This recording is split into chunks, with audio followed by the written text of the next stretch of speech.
ನಮಸ್ಕಾರ. ಇವತ್ತಿನ ಈ ವಿಡಿಯೋನಲ್ಲಿ ನಿಮಗೆ ಹಿಂದಿನ ಪ್ರಶ್ನೆ ಪತ್ರಿಕೆಗಳಲ್ಲಿ ಬಂದಂತಹ ಸಮಸ್ಯೆಗಳ ಚರ್ಚೆಯನ್ನು ನಾನು ಮಾಡುವನಿದ್ದೇನೆ. ಈ ಸಮಸ್ಯೆಗಳು ನಿಮಗೆ ಈ ಕಾರ್ಮಿಕ ಕಾನೂನು ಅಂತೇನು ಹೇಳ್ತೀವಿ ಅಥವಾ ಲೇಬರ್ ಲಾ ಅಂತ ಹೇಳ್ತೀವಿ, ಲೇಬರ್ ಆ್ಯಕ್ಟ್ ಅಂತ ಹೇಳ್ತೀವಿ, ಇದರ ಮೇಲೆ ಆಧರಿಸಿದಂತಹ ಈ ಸಮಸ್ಯೆಗಳು ಹಿಂದಿನ ಪರೀಕ್ಷೆಯಲ್ಲಿ ಬಂದಂತಹ ಏನು ಸಮಸ್ಯೆಗಳಿದೆ ಸಮಸ್ಯೆಗಳ ಚರ್ಚೆಯನ್ನು ಮಾಡ್ತೀನಿ. ಇದರಲ್ಲಿ ನಾನು ನಿಮಗೆ ಹೇಳುವುದಿಷ್ಟೇ, ಈ ಒಂದು ಮೊದಲನೇ ವರ್ಷದ ಅಂದರೆ ಮೊದಲನೇ ಲೇಬರ್ ಲಾ 1 ನೀವು ಓದಬೇಕಾದ್ರೆ ಈ the trade union act 1926 and this act is again amended in 2018. So ಈ ಕಾನೂನನ್ನು ತುಂಬ ಸಿಂಪಲ್ ಕಾನೂನು ಅದು, ಅದನ್ನೊಂದು ಅರ್ಥಕೊಳ್ಬೇಕು. ಅದರಲ್ಲಿ ಯೂನಿಯನ್ಗಳು ಯಾವ ರೀತಿ ಇರ್ತವೆ ಅನ್ನೋದನ್ನು ನಾವು ನೋಡ್ತೀವಿ. ಒಂದು ಯೂನಿಯನ್ ರಿಜಿಸ್ಟ್ರೇಷನ್ ಆಗುವಂಥದ್ದು, ಆಮೇಲೆ ರಿಜಿಸ್ಟ್ರೇಷನ್ ಆಗಬೇಕಾದ್ರೆ ಫ್ರಾಡ್ ಆಗಬಾರ್ದು, ಆಮೇಲೆ ರಿಜಿಸ್ಟ್ರೇಷನ್ ಆದ ನಂತರ ಅದರ ಬಾಧ್ಯತೆಗಳೇನು, ಯಾವ ರೀತಿ ಯೂನಿಯನ್ ನಡ್ಕೊಳ್ಬೇಕು, ಮತ್ತು ಅಲ್ಲಿ ಈ ಕೆಲವೊಂದು ಕ್ರಿಮಿನಲ್ ಮತ್ತು ಸಿವಿಲ್ ಅಫೆನ್ಸ್ಗಳಿಗೆ ಆಫೀಸ್ ಬೇರರ್ಗಳಿಗೆ ಒಂದಿಷ್ಟು ವಿಮುಕ್ತಿ ಇರ್ತದೆ, ಇಮ್ಯುನಿಟೀಸ್ ಅಂತ ಹೇಳ್ತೀವಿ ಅವುಗಳನ್ನು, ಇವೆಲ್ಲವನ್ನು ನಾವು ಅದರಲ್ಲಿ ಗಮನಿಸ್ಬೋದು. ಆಮೇಲೆ ಅದರ ನಂತರದಲ್ಲಿ ಬಂದಂಥ ಇಂಡಸ್ಟ್ರಿಯಲ್ ಡಿಸ್ಪ್ಯೂಟ್ ಆ್ಯಕ್ಟ್ ಬಹಳ ಮುಖ್ಯ. ಯಾಕೆಂದರೆ ಇಂಡಸ್ಟ್ರಿನಲ್ಲಿ ಕೆಲಸ ಮಾಡುವಂತಹ ವ್ಯಕ್ತಿಗಳಿಗೆ ಅದು ಬಹಳ ಒಂದು ಶೆಲ್ಟರ್ನ ಕೊಡ್ತದೆ, ಶಕ್ತಿಯನ್ನು ಕೊಡ್ತದೆ ಅಂತಕ್ಕಂಥದ್ದನ್ನು ನಾವು ನೋಡಬೇಕು. ಇವೆರಡು ಪ್ರಮುಖ ಆ್ಯಕ್ಟ್ಗಳು ಮತ್ತು ಇಲ್ಲಿರ್ತಕ್ಕಂಥ ಸಮಸ್ಯೆಗಳು ಹೆಚ್ಚು ಕಮ್ಮಿ ಈ ಆ್ಯಕ್ಟ್ಗಳ ಮೇಲೆ ನಿರ್ಧಾರ ಆಗಿರುವಂಥವಿದೆ. ಅಲ್ಲದೆ ಬೇರೆ ಬೇರೆ ಆ್ಯಕ್ಟ್ ಬಂದರೆ ಸಾಂದರ್ಭಿಕವಾಗಿ ಅವುಗಳನ್ನು ಕೂಡ ನಾವು ಚರ್ಚೆ ಮಾಡೋಣ ಅಂಥೇಳಿ ಇವತ್ತಿನ ಈ ಒಂದು ಕ್ಲಾಸನ್ನು ಪ್ರಾರಂಭಿಸ್ತೀನಿ. ನಾನು ಸಮಯಾವಕಾಶ ಇಲ್ಲ, ನಾನು ಥಿಯರಿ ಪಾಠ ಮಾಡಿಲ್ಲ, ಆದರೆ ವಿದ್ಯಾರ್ಥಿಗಳ ಒತ್ತಾಯದ ಮೇರೆಗೆ ಸಮಸ್ಯೆಗಳನ್ನು ಮಾತ್ರ ನಾನು ಇಲ್ಲೇನು ಮಾಡ್ತೀನಿ ಅಂದರೆ ಬಗೆಹರಿಸುವಂತಹ ಒಂದು ಉದ್ದೇಶದಿಂದ ಇವತ್ತು ಈ ಕ್ಲಾಸನ್ನು ನಿಮ್ಗೆ ತೆಗೆದುಕೊಳ್ತಾ ಇದ್ದೀನಿ. I am only discussing the problems that have appeared in the previous year question papers. Those problems are only I am analyzing here, and I found that certain problems very repeatedly they have occurred. Therefore, I have copied all the problems. Whatever repeated are there, I am not explaining them again because it is at the cost of duplication. ಅದನ್ನು ಮಾಡುವಂಥ ಅವಶ್ಯಕತೆ ಇಲ್ಲ ಅಂಥೇಳಿ ಈ ಪ್ರಾಬ್ಲಮ್ಗಳ ಒಂದು ಚರ್ಚೆಯನ್ನು ಪ್ರಾರಂಭ ಮಾಡೋಣ. ಇದರಲ್ಲಿ ನಾನು ಮೊದಲನೇ ಪ್ರಾಬ್ಲಮನ್ನು ಎತ್ತುಕೊಂಡಿದ್ದೀನಿ. This is our first problem.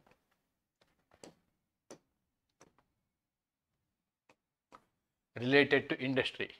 In an industry, there was a continuous unrest. There was a continuous unrest to works leading to strike. In other words, there was a strike. So, when I call strike, strikes are of two types. One is legal strike and illegal strike. Normally, if the strike is legal, then employees are protected, but the chances are very less. And if the strike is illegal, the employees are not protected. They are subjected to so many issues, including retrenchment ಅನ್ನೋದನ್ನು ನಾವೆಲ್ಲಿ ತಿಳ್ಕೊಳ್ಬೇಕು, and lockouts. See, employees go on strike, employer makes lockout. Both are permitted in our Industrial Dispute Act. ಏನು ಮಾಲೀಕನಿಗೆ ಅವರ ಕಾರ್ಖಾನೆಯನ್ನು ಮುಚ್ಚುವ ಅಧಿಕಾರವೂ ಅದರಲ್ಲಿದೆ, ಮತ್ತು ಕೆಲಸಗಾರರಿಗೆ ಮುಷ್ಕರ ಮಾಡುವಂತಹ ಅಧಿಕಾರವೂ ಇದೆ. ಬಟ್ ಆ ಎರಡು ಅಧಿಕಾರಗಳಿಗೆ ಸಾಕಷ್ಟು ಕಂಡೀಷನ್ಗಳಿದೆ. There are conditions which are very important. The employer closed down, ನೋಡಿ, ಲಾಕ್ಔಟು ಮತ್ತು ಕ್ಲೋಸ್ ಡೌನು ಇವೆರಡು ಬೇರೆ ಬೇರೆ concept. Employer close down the industry. Does this amount to closure? Does this amount to closure? Decide with reasons. ನೋಡಿ, ಇಲ್ಲಿ strike ಆಗುತ್ತೆ, ಅದರ ಜೊತೆಗೆ ಲಾಕ್ಔಟು ಆಗುತ್ತೆ. ಎರಡೂ ಪ್ರಸಂಗಗಳು ನಡೀತವೆ. ಇಲ್ಲಿ ಎರಡೂ ಲೀಗಲ್ ಇದ್ದಾವೆ, ಇಲ್ಲೀಗಲ್ ಇದ್ದಾವೆ ಅನ್ನೋದನ್ನು ಇಲ್ಲೇನು ಅವರು ಚರ್ಚೆ ಮಾಡಿಲ್ಲ. ನಾವು ಆ ಎರಡರ ಪ್ರಾವಧಾನಗಳನ್ನು ನೋಡೋಣ. What is meant by strike and what is meant by lockout. Strike A collective stopping of work by employees. Strike ಅಂದರೆ ಎಲ್ಲರೂ ಸೇರಿಕೊಂಡು ಕೆಲಸವನ್ನು ನಿಲ್ಲಿಸೋದಕ್ಕೆ ನಾವೇನಂತೀವಿ ಸ್ಟ್ರೈಕ್ ಅಂತೇಳಿ. ಎಲ್ಲ ಕೆಲಸಗಾರರು ಒಗ್ಗಟ್ಟಿನಿಂದ ಒಗ್ಗೂಡಿಕೊಂಡು ಕೆಲಸವನ್ನು ನಿಲ್ಲಿಸುವ ಪ್ರಕ್ರಿಯೆಯನ್ನು ನಾವೇನು ಹೇಳ್ತೀವಿ, ಮುಷ್ಕರ ಅಂತ ಹೇಳ್ತೀವಿ. ದೆನ್ ಲಾಕ್ಔಟ್, ಬಂದ್ ಮಾಡೋದು, ಬೀಗ ಹಾಕೋದು. Temporary closure, this word is very important. Temporary closure of a work place by the employer to compel workers to accept terms. To compel workers to accept terms.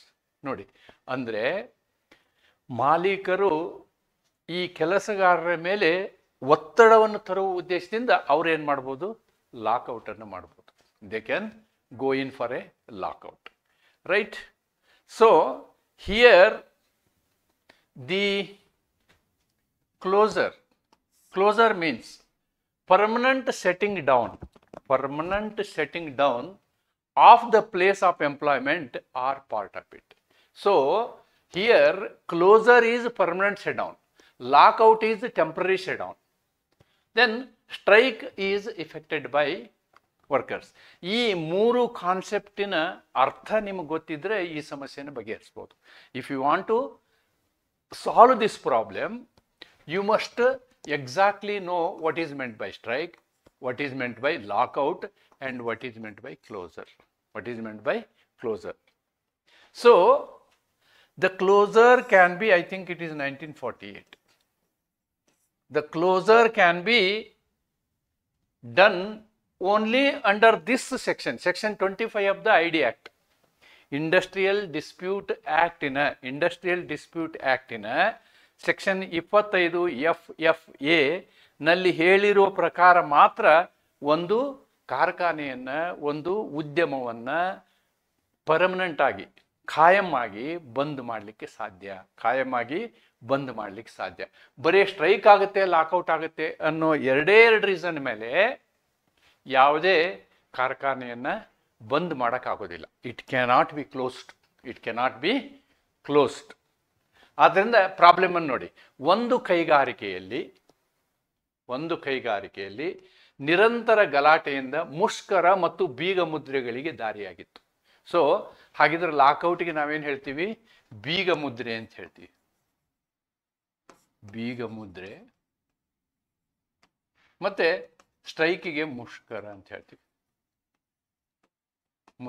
ಇವೆರಡೂ ನಡೀತಾ ಇತ್ತು. ಇವು ಎರಡೇ ಕಾರಣಕ್ಕಾಗಿ ನಾವು ಇಂಡಸ್ಟ್ರಿಯನ್ನು ಏನು ಮಾಡಕ್ಕೆ, ಕೈಗಾರಿಕೆಯನ್ನು ಮುಚ್ಚುವಿಕೆ, ಕ್ಲೋಸರ್ ಅಂದರೆ ಮುಚ್ಚುವಿಕೆ, ಕೈಗಾರಿಕೆ ಮುಚ್ಚುವಿಕೆ.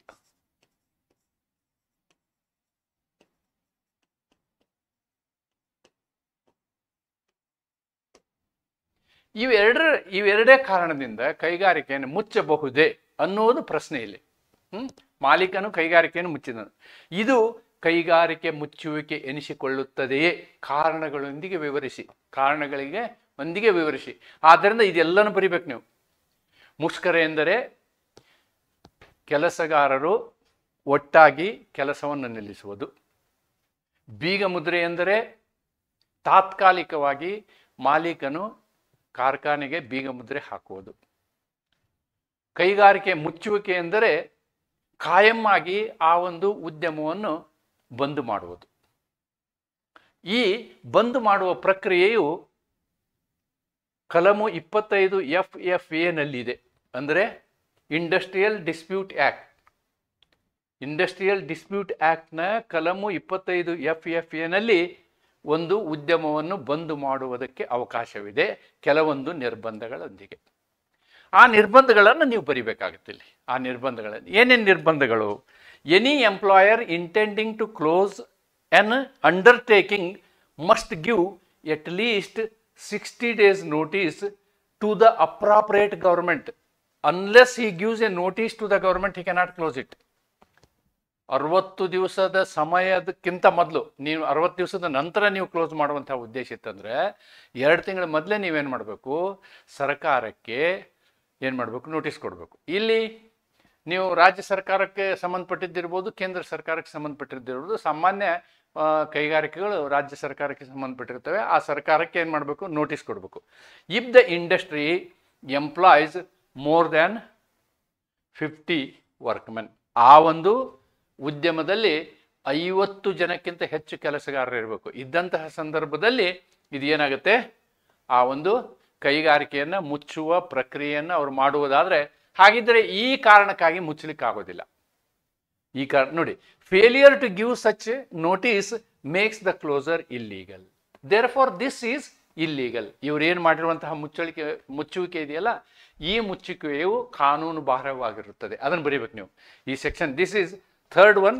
This is the fourth concept you have to write. Fourth card ಕಲಮು 25 ಇಂಡಸ್ಟ್ರಿಯಲ್ ಡಿಸ್ಪ್ಯೂಟ್ ಆಕ್ಟ್ನ ಕಲಮು 25 FFA ಪ್ರಕಾರ 60 ದಿನಗಳ ನೋಟಿಸನ್ನು ಸರ್ಕಾರಕ್ಕೆ ಕೊಡದೆ ಒಂದು ಕೈಗಾರಿಕೆಯನ್ನು ಮುಚ್ಚುವುದು ಕಾನೂನು ಬಾಹಿರವಾಗುತ್ತದೆ. ಮತ್ತು ಆದ್ದರಿಂದ ಈ ಒಂದು ಸಂದರ್ಭದಲ್ಲಿ ಇಲ್ಲಿ ಎಷ್ಟು ಜನ ಇದ್ರು ಅಂತ ಹೇಳಿ ಇದರಲ್ಲಿ ಹೇಳಿಲ್ಲ. ಇದರಲ್ಲಿ ಎಷ್ಟು 50ಕ್ಕಿಂತ ಹೆಚ್ಚು ಜನ ಇರಬೇಕು ಅಂತ ಹೇಳ್ತಾರೆ. Okay, so this point you can write, there is no problem. ಇಲ್ಲಿ ಜನದ ಸಂಖ್ಯೆ ಏನಾದ್ರು ಕಮ್ಮಿ ಕೊಟ್ಟಿದ್ರೆ ಪ್ರಶ್ನೆ ಬೇರೆ ಹಾಕಿತ್ತು, ಕೊಟ್ಟಿಲ್ಲ ಅಂದ್ರೆ ನಾವು 50 ಇದ್ದಾರೆ ಅಂತಾನೆ ತಿಳ್ಕೊಬೇಕು. ತಿಳ್ಕೊಂಡೆ ಇದಕ್ಕೆ ಉತ್ತರ ಬರೀಬೇಕು. ಆಮೇಲೆ ನೀವು ಇದಕ್ಕೆ ಕೇಸ್ ಲಾ ಬರಿತೀವಿ ಅಂತಂದ್ರೆ, I have cited a case law here. This is 5th point. So up to 4th point you can write, and if you are able to remember this case law also, take down the case law and write this case law. Workman of Sur Iron and Steel Company versus Sur Iron and Steel Company 1971 judgment. ನೋಡಿ, ಇದು Supreme Court judgment. ಇದು this is the judgment of the supreme Court. ಸರ್ವೋಚ್ಚ ನ್ಯಾಯಾಲಯ ಈ ಪ್ರಕರಣದಲ್ಲಿ ಏನು ಹೇಳಿದೆ? Closure must be genuine and not a camouflage, not a camouflage for lockout. Actually ಇದು camouflage ಆಗುತ್ತೆ. ಇವ್ರು ಮಾಡೋದು ಇದೆಯಲ್ಲ, ದಿಸ್ ಈಸ್ camouflage. ಏನು camouflage ಅಂದ್ರೆ? camouflage ಏನೋ ಒಂದು ಸುಳ್ಳು ಕಾರಣ camouflage ಅಂತಾರೆ. ಸುಳ್ಳು ಕಾರಣ.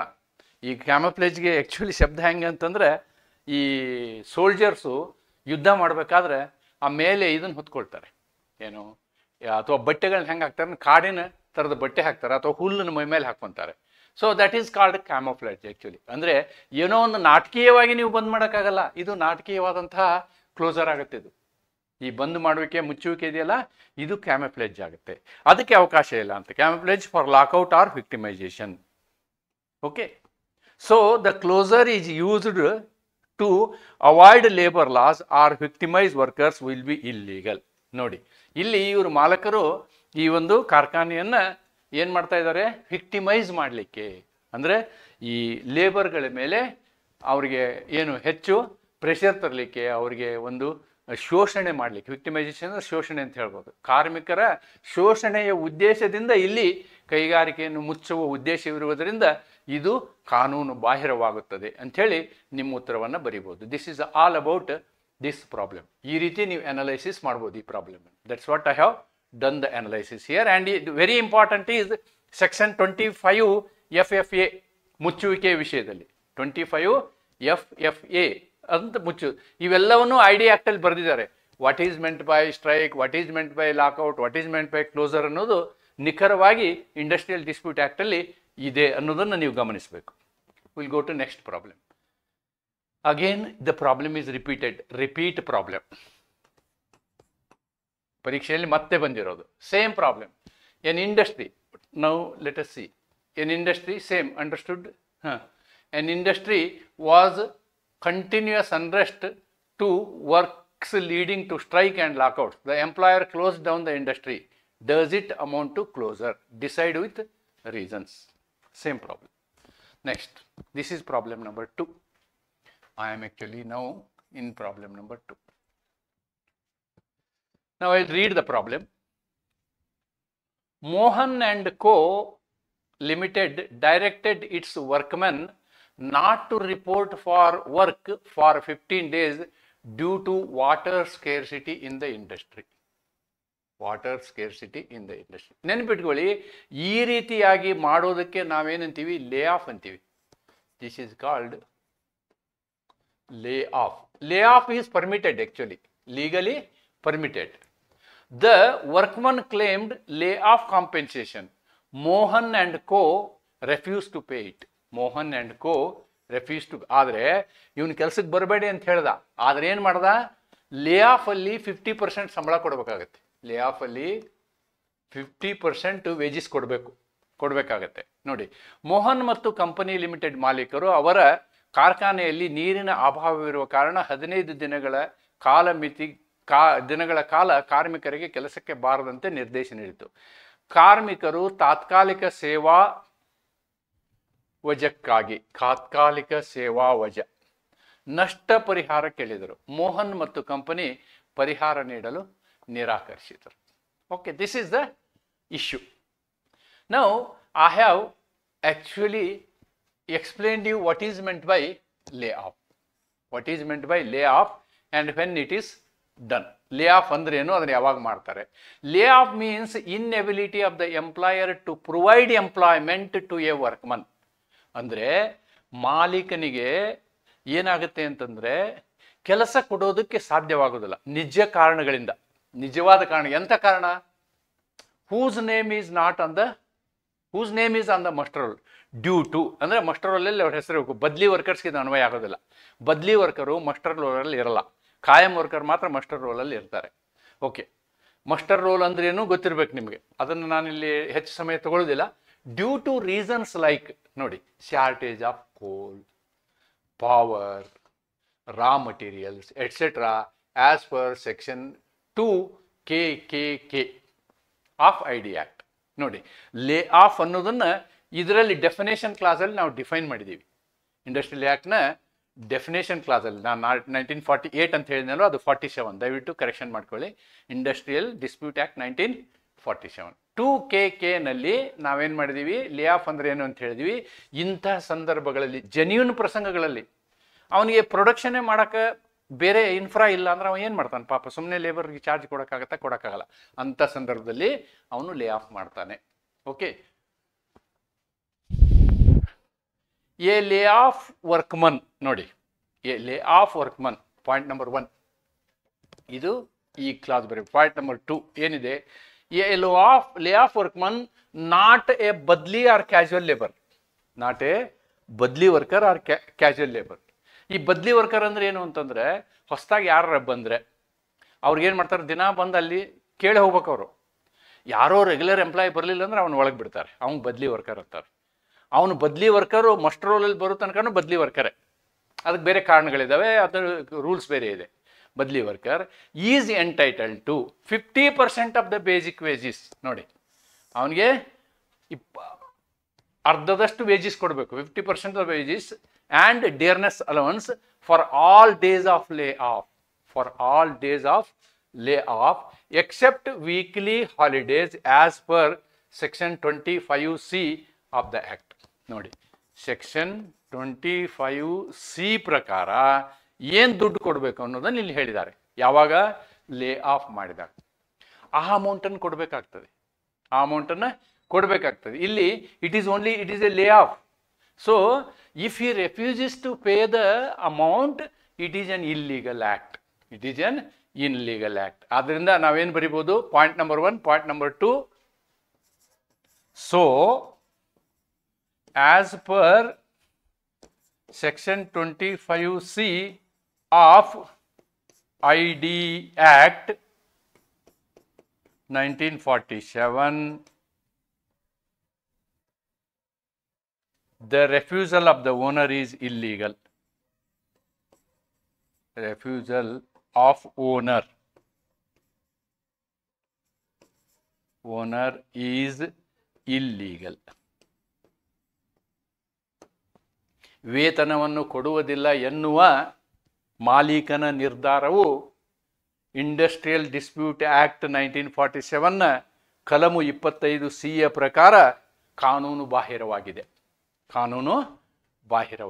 This point can be point number 3 for your answer. And the fourth is, if you want to give a case law, you can give this case law. What is the case law?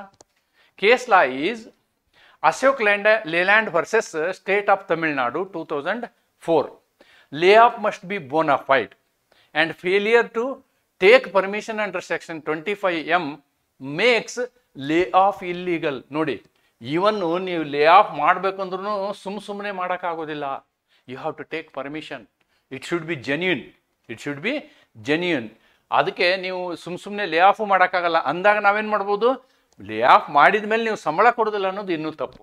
So the employee favoured law, if these employees go to court, immediately court will order for the payment of the layoff amount, layoff compensation ಅಂತ ಹೇಳ್ತೀವಿ ನಾವು. layoff compensation ನ ಕಂಪಲ್ಸರಿಯಾಗಿ ಕೊಡಬೇಕು. ಇತ್ತೀಚೆಗೆ ಕರ್ನಾಟಕ ಹೈಕೋರ್ಟ್ನಲ್ಲಿ ಒಂದು ಗುಲ್ಬರ್ಗಾ ಯೂನಿವರ್ಸಿಟಿಯ ಒಂದು case ಬಂದಿತ್ತು, ನರೇಂದ್ರ ಪ್ರಸಾದ್ ಎದುರುಗಡೆ. ಅವರು ಒಂದೇ ಒಂದು ಮಾತು ಹೇಳಿದರು, ನಾನು ಜಡ್ಜ್ಮೆಂಟ್ ಕೊಟ್ಟರೆ ನೀವು ಜೈಲಿಗೆ ಹೋಗ್ತೀರಿ, ನೀವು ಒಂದು ದಿವಸ ಟೈಮ್ ಕೊಡ್ತೀನಿ ಸೆಟ್ಲ್ಮೆಂಟ್ ಮಾಡ್ಕೊಳ್ಳಿ ಅಂತ.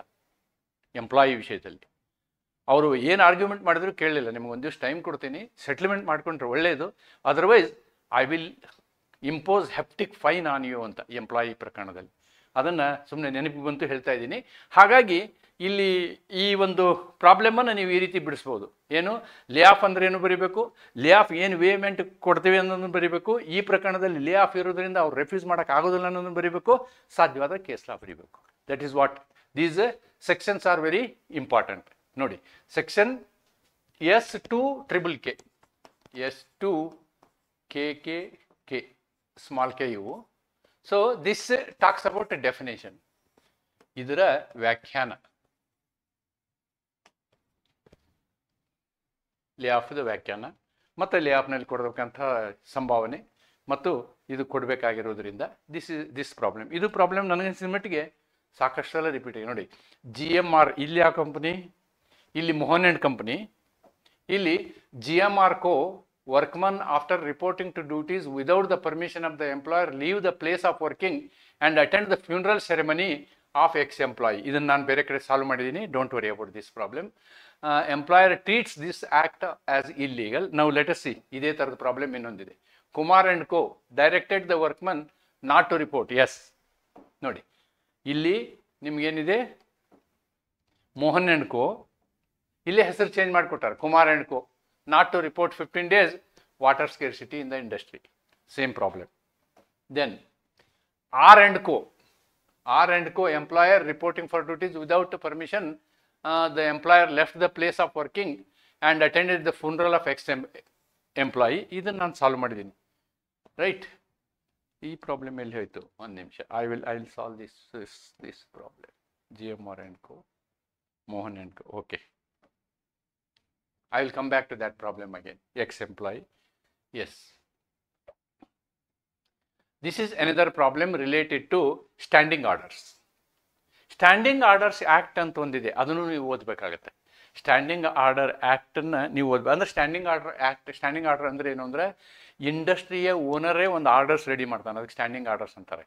ಆ ಸ್ಟ್ಯಾಂಡಿಂಗ್ ಆರ್ಡರನ್ನು ಅವರು ಅಪ್ರೂವ್ ಮಾಡಿಸ್ಕೋಬೇಕು, ಇಂಡಸ್ಟ್ರಿಯಲ್ ಅಥಾರಿಟಿ ಕಡೆಯಿಂದ ಅದನ್ನು ಅಪ್ರೂವ್ ಮಾಡಿಸ್ಕೋಬೇಕಾಗತ್ತೆ. ನಾವು let us see the problem. The certifying officer, ಇಲ್ಲಿ ಅದಕ್ಕೆ ಸಂಬಂಧಪಟ್ಟಂತಹ ಏನು ಆಫೀಸರ್ ಇರ್ತಾನಲ್ಲ, ಇಂಡಸ್ಟ್ರಿಯಲ್ ಡಿಸ್ಪ್ಯೂಟಿಗೆ ಸಂಬಂಧಪಟ್ಟಂಥವನು, certified and sent the employer the standing orders for his industry without sending a copy to the concerned trade union. The trade union challenges the standing order. Yes, they can challenge as invalid because they were not consulted. They were not consulted. AD alteram partem. ಮಾಲೀಕನು ಕಳುಹಿಸಿದ ಸ್ಥಾಯಿಕ ಆದೇಶಗಳ ಪ್ರತಿಗಳನ್ನು ಕಾರ್ಮಿಕ ಸಂಘಕ್ಕೆ ಕಳಿಸದೆ ಪ್ರಮಾಣ ಪತ್ರ ನೀಡುವ ಅಧಿಕಾರಿಯು ಮಾಲೀಕನಿಗೆ ಕಳಿಸಿದನು. ತಮಗೆ ಅದರ ಪ್ರತಿಯನ್ನು ನೀಡಲಿಲ್ಲವೆಂದು ಕಾರ್ಮಿಕ ಸಂಘವು ಪ್ರತಿಭಟಿಸುತ್ತದೆ ಮತ್ತು ಸ್ಥಾಯಿಕ ಆದೇಶಗಳನ್ನು ಅಸಿಂಧುವೆಂದು ವಾದಿಸುತ್ತದೆ. And they are as per industrial dispute act and trade union act, they are correct. They can challenge it. ನಾವು ನೋಡೋಣ ಏನು ಅಂತ. See, Industrial Employment Standing Orders Act. Okay, under this act the provision is there, not under the other two acts what I have told. ಇದರಲ್ಲಿ ಏನು ಹೇಳ್ತಾರೆ, section 5 ಏನು ಹೇಳುತ್ತೆ ಇದರಲ್ಲಿ, what section 5 says in this ಅನ್ನೋದನ್ನು ನೀವು ನೋಡೋದಾದ್ರೆ ನೀವೇನು ಈ ಆ್ಯಕ್ಟ್ನ ಹೆಸರು ಬರೀಬೇಕು. This is point number 1. This is point number 1 and you have to go to section 5. Section 5 ಏನು ಹೇಳುತ್ತೆ ಹೇಳಿ. Section, certifying officer sends a copy of the draft to the recognized trade union or to the individual workman if no union exists. ನೋಡಿ, ಈ standing order draft ಬಂದ ಕೂಡಲೇ certifying officer ಏನು ಮಾಡಬೇಕು, ಅದರ ಒಂದು ಪ್ರತಿಯನ್ನು ರಿಕಗ್ನೈಸ್ಡ್ ಟ್ರೇಡ್ ಯೂನಿಯನ್ ಯೂನಿಯನ್ಗೆ ಕಳಿಸ್ಬೇಕು, ರಿಕಗ್ನೈಸ್ಡ್ ಟ್ರೇಡ್ ಯೂನಿಯನ್ಗೆ ಕಳಿಸ್ಬೇಕು. ಒಂದು ವೇಳೆ ಟ್ರೇಡ್ ಯೂನಿಯನ್ ಇರಲಿಲ್ಲ ಅಂತಂದರೆ ವರ್ಕರ್ಸ್ಗೆ ಕಳಿಸ್ಬೇಕು, ಅವರ ಗಮನಕ್ಕೆ ಕಳಿಸ್ಬೇಕು, ಅವರ ಅಹವಾಲನ್ನು ಸ್ವೀಕರಿಸಬೇಕು. ಎರಡೂ ಸ್ವೀಕರಿಸಿದ ನಂತರ ಅವನದನ್ನು ಒಪ್ಪಿಗೆ ಕೊಡಬೇಕಾಗುತ್ತೆ. Union or workman may submit objections within 15 days. ನೋಡಿ, ಅವರು ಆ ಒಂದು ಸ್ಟ್ಯಾಂಡಿಂಗ್ ಆರ್ಡರ್, ಡ್ರಾಫ್ಟ್ ಆರ್ಡರ್ ಇರ್ತಲ್ಲ, ಅದರ ಮೇಲೆ ತಮ್ಮದೇನಾದರೂ ಅಹವಾಲ್ ಇದ್ದರೆ, ಅಬ್ಜೆಕ್ಷನ್ ಇದ್ದರೆ ಅವುಗಳನ್ನು ಏನು ಮಾಡಬೇಕು, ಅವ್ರು ಸಬ್ಮಿಟ್ ಮಾಡಬೇಕು. ಇಷ್ಟು ಆದಮೇಲೆ ಅದೇನಾಗುತ್ತೆ, ವ್ಯಾಲಿಡ್ ಸ್ಟ್ಯಾಂಡಿಂಗ್ ಆರ್ಡರ್ ಆಗುತ್ತೆ. ಇಲ್ಲಿ ಏನಾಗಿದೆ, ದಿಸ್ ಇಸ್ ಪಾಯಿಂಟ್ ನಂಬರ್ 2.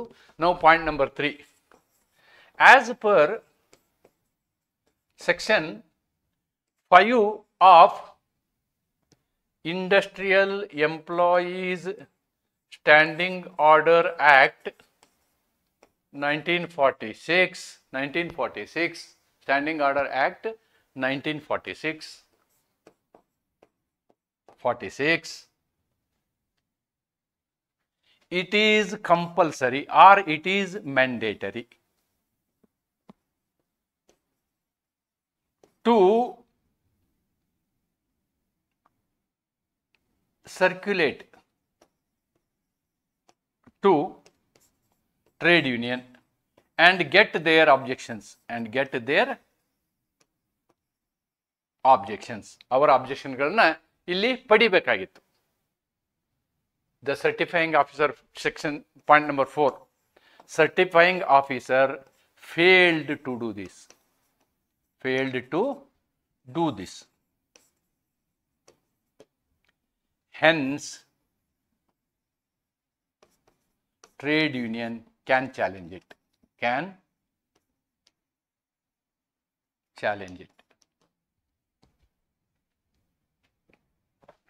ಈ ಪ್ರಕರಣದಲ್ಲಿ ಇಂಡಸ್ಟ್ರಿಯಲ್ ಎಂಪ್ಲಾಯ್ಮೆಂಟ್ ಸ್ಟ್ಯಾಂಡಿಂಗ್ ಆರ್ಡರ್ 1946 ಪ್ರಕಾರ, ಅದರ ಕಲಮು 5 ಪ್ರಕಾರ, ಸರ್ಟಿಫೈ ಮಾಡುವ ಅಧಿಕಾರಿಗಳು ಆ ಆರ್ಡರ್ನ ಅಥವಾ ಆ ಆಜ್ಞೆಯ ಪ್ರತಿಯನ್ನು ಟ್ರೇಡ್ ಯೂನಿಯನ್ಗೆ ಕಳಿಸುವುದು ಅವಶ್ಯಕವಿರುತ್ತದೆ ಮತ್ತು ಅವರ ಅಹವಾಲನ್ನು ಸ್ವೀಕರಿಸಬೇಕಾಗುತ್ತದೆ. ಅದನ್ನು ಸ್ವೀಕರಿಸಿದ ನಂತರ ಏನು ಮಾಡಬೇಕು, ಅದು ಸ್ವೀಕರಿಸಿದ ನಂತರ ಅದನ್ನು ಪರಿಗಣಿಸಿ ಸರ್ಟಿಫೈಯಿಂಗ್ ಆಫೀಸರು ಆಜ್ಞೆಯನ್ನು ಹೊರಡಿಸಬೇಕಾಗ್ತದೆ. ಇಲ್ಲಿ ಆ ಪಾಲನೆ ಆಗಿಲ್ಲ. ಆದ್ದರಿಂದ ಈ ಒಂದು ಪದ್ಧತಿಯನ್ನು ಪಾಲಿಸದೇ ಇರುವುದರಿಂದ ಏನಾಗುತ್ತೆ, ಟ್ರೇಡ್ ಯೂನಿಯನ್ ಅಂದರೆ ಏನು ಹೇಳ್ತೀವಿ, ಕಾರ್ಮಿಕ ಸಂಘವು ಈ ಒಂದು ಆಜ್ಞೆಯನ್ನು ಪ್ರಶ್ನಿಸಬಹುದು. This is the answer. ಅದಕ್ಕೆ ಸಂಬಂಧಪಟ್ಟಂತಹ ಒಂದು ಕೇಸ್ ಲಾ ಇದೆ. You can write this case law. What is the case law? ACC versus workman. ACC cement ಇದೆಯಲ್ಲ, that is associated cement company. ACC ಅಂತ ಬರೆದ್ರೂ ಆಗುತ್ತೆ. ACC versus workman. Supreme Court held that standing orders are statutorily imposed service conditions and bind both employer and workman. ಹಾಗಿದ್ರೆ employer ಮತ್ತು ವರ್ಕಮನ್ ಇಬ್ಬರನ್ನೂ bind ಮಾಡುವುದರಿಂದ ವರ್ಕ್ಮನ್ನ ಗಮನಕ್ಕಿಲ್ಲದೆ ಆರ್ಡರ್ಗಳನ್ನು ಜಾರಿಗೊಳಿಸಲಿಕ್ಕೆ ಸಾಧ್ಯ ಇಲ್ಲ ಅಂತಕ್ಕಂಥದ್ದನ್ನು ನಾವು ಇಲ್ಲಿ ಎಕ್ಸ್ಪ್ಲೈನ್ ಮಾಡಬೇಕಾಗುತ್ತೆ. This is what is the concept, right? Next, Raja was working as electrician in David and Co. Limited. David and Co. Limited is a subscriber to ESI Corporation. Raja comes in contact with a live wire and dies. His widow Rani claims compensation under the Employee Compensation Act. 1923. David and Co. refuses to pay. What is the remedy available to Rani? Here, two laws are involved. One is ESI Act. ESI Act 1948. Another one is Employee Compensation Act. Employees Compensation Act 1923. So, there is a conflict between these two acts. See, why there is a ESI Act? The employer will take a premium in the Insurance Act. Employees ESI, I think Employees Security Insurance Act, maybe Employees Security Insurance Act. ಈ ಆ್ಯಕ್ಟ್ನಲ್ಲಿ ಇವನೇನು ಮಾಡಿದ್ದಾನೆ, he has taken a subscribed. He is a member of ESI Corporation. He is a member of ESI Corporation. Means he is paying certain fund to insurance company so that he can be indemnified if anything happens to his employees. This is the purpose of this act, purpose of ESI Act. Then what is Employee Compensation Act? Employee Compensation Act is an act based on the concept of vicarious liability. Vicarious liability. If the employee is injured, then as a master he has to compensate him, because doing his work he is injured. Compensate him. That is the concept. Therefore, in case of there is no ESI for the employer, then this law will be applied. Employee Compensation Act is applied. Supposing if it is already he is a member of ESI Corporation, then this law will not be applied. But ಇಲ್ಲಿ ಏನಾಗಿದೆ, Rani claims compensation under Employee Compensation Act. She cannot claim. She can claim compensation in ESI Act. That's it. ಇದೆ ಪ್ರಾಬ್ಲಮಿನ concept. ಇದನ್ನ ನಿಮ್ಗೆ ಆ ರೀತಿ ಇದು ಮಾಡಿದ್ದಾರೆ. ಅಂದರೆ ಈ ಕಾನೂನಿಗೆ ಕಂಪ್ಯಾರಿಟಿವ್ ಅನಾಲಿಸಿಸ್ ನಿಮಗೆ ಗೊತ್ತಿದೆಯೋ ಇಲ್ವೋ ಅನ್ನೋದು ಈ ಒಂದು ಸಮಸ್ಯೆಯ ಉದ್ದೇಶ. ನೋಡಿ, ESI Act takes precedence over Compensation Act. ESI Act takes precedence. ಅಂದರೆ ESI Act ಮೇಲಿನ ಹಂತದಲ್ಲಿರುತ್ತೆ, ಎಂಪ್ಲಾಯಿ ಕಾಂಪೆನ್ಸೇಷನ್ ಆಕ್ಟ್ ಕೆಳಗಿನ ಹಂತದಲ್ಲಿರುತ್ತೆ. ಅಂದರೆ ESI ಇಲ್ಲ ಅಂದರೆ this will play into picture. Employee Compensation Act will play into picture in the absence of ESI Act. Okay, now let us see.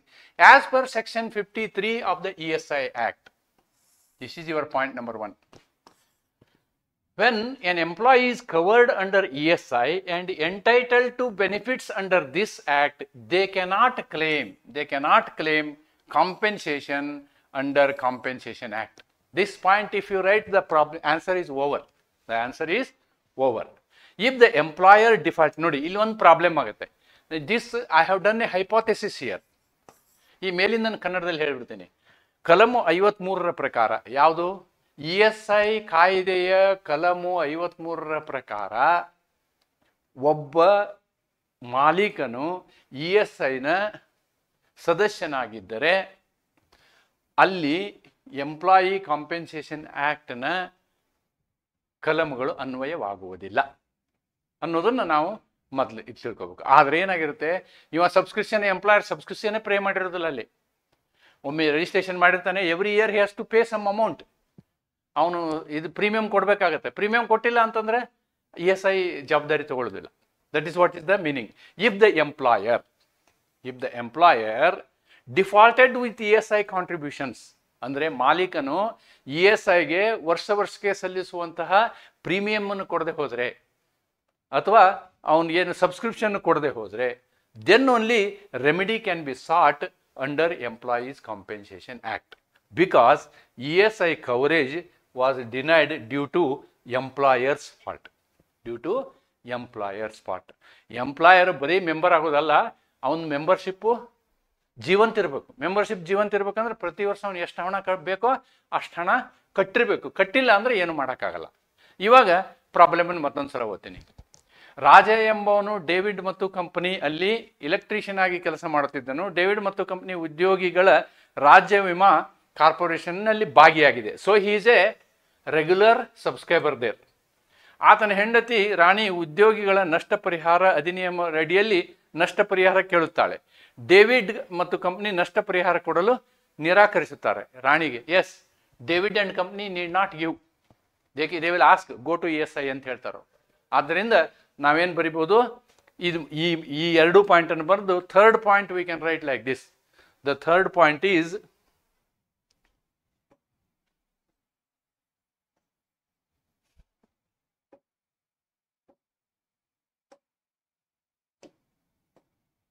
Third point, ಮೂರನೇದು. S,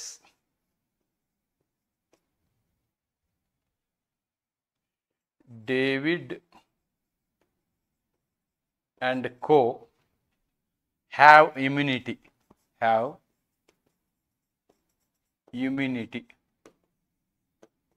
as they are ESI registered.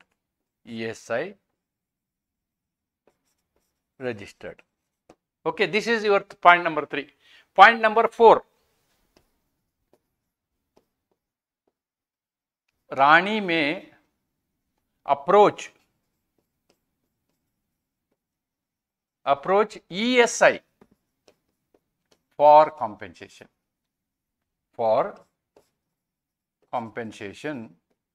under ESI Act. This is the answer. So this will complete your answer. ಆದ್ದರಿಂದ ರಾಣಿಯವರು ಏನು ಮಾಡಬೇಕಿಲ್ಲಿ, ESI ನ approach ಮಾಡಬೇಕು. ESI ಆಕ್ಟ್ನ ಪ್ರಕಾರ ಅಲ್ಲಿ ಅವರಿಗೆ ಪರಿಹಾರ, ರಾಣಿಯವರಿಗೆ ಪರಿಹಾರ ಸಿಕ್ಕುತ್ತೆ ಅನ್ನೋದನ್ನು ನೀವಿಲ್ಲಿ ಗಮನಿಸಬೇಕು. Therefore, I have given one case law also, leading case law. This is 5th point. If you want, you can write this 5th point also. Trehan versus Associated Electrical Agencies, 1996. Supreme Court held that Section 53 bars compensation under other acts when ESI benefits are available. ಯಾವ ಸಂದರ್ಭದಲ್ಲಿ ESI ಲಾಭಗಳು ನಿಮಗೆ ಲಭ್ಯ ಇರುತ್ತವೋ ಅಂತಹ ಸಂದರ್ಭದಲ್ಲಿ ನೀವು compensation ಆ್ಯಕ್ಟ್ನಲ್ಲಿ ಏನು ಕೇಳೋಕ್ಕಾಗೋದಿಲ್ಲ ಅನ್ನೋದನ್ನು ಸೆಕ್ಷನ್ 53 ಹೇಳುತ್ತೆ. ಯಾವುದರ ಸೆಕ್ಷನ್ 53? ESI ಆ್ಯಕ್ಟಿನ ಸೆಕ್ಷನ್ 53. ESI ಆ್ಯಕ್ಟ್ನ ಸೆಕ್ಷನ್ 53 ಇದೆಯಲ್ಲ, ಇದು ಹೇಳುತ್ತೆ. This is what is the answer. ವಿವರವಾಗಿ ನಾನು ನಿಮಗೆ ಎಕ್ಸ್ಪ್ಲೇನ್ ಮಾಡಿದ್ದೀನಿ. ಇವುಗಳನ್ನ ಬರೀಬೇಕು. ಅಂದರೆ 53 ESI ಆ್ಯಕ್ಟ್ ಪ್ರಕಾರ ಕಾಂಪೆನ್ಸೇಷನ್ ಆ್ಯಕ್ಟು ಇಲ್ಲಿ ಹೋಲ್ಡ್ ಗುಡ್ ಆಗೋದಿಲ್ಲ. ಆದ್ದರಿಂದ ಒಂದು ವೇಳೆ ರೆಗ್ಯುಲರ್ ಆಗಿ ಎಂಪ್ಲಾಯರು ESI ಮೆಂಬರ್ ಆಗಿದ್ದರೆ ಆವಾಗ ಈ ರಾಣಿಯವರು ಏನು ಮಾಡಬೇಕಾಗತ್ತೆ, ESIನ ಅಪ್ರೋಚ್ ಮಾಡಬೇಕಾಗತ್ತೆ ಹೊರತು ಅವರು ಕಾಂಪೆನ್ಸೇಷನ್ ಆ್ಯಕ್ಟ್ನಲ್ಲಿ ಏನು ಪರಿಹಾರವನ್ನು ಕೇಳಲಿಕ್ಕೆ ಆಗೋದಿಲ್ಲ. ಎಸ್, ಹಾಂ, this is another problem about factory, definition of factory.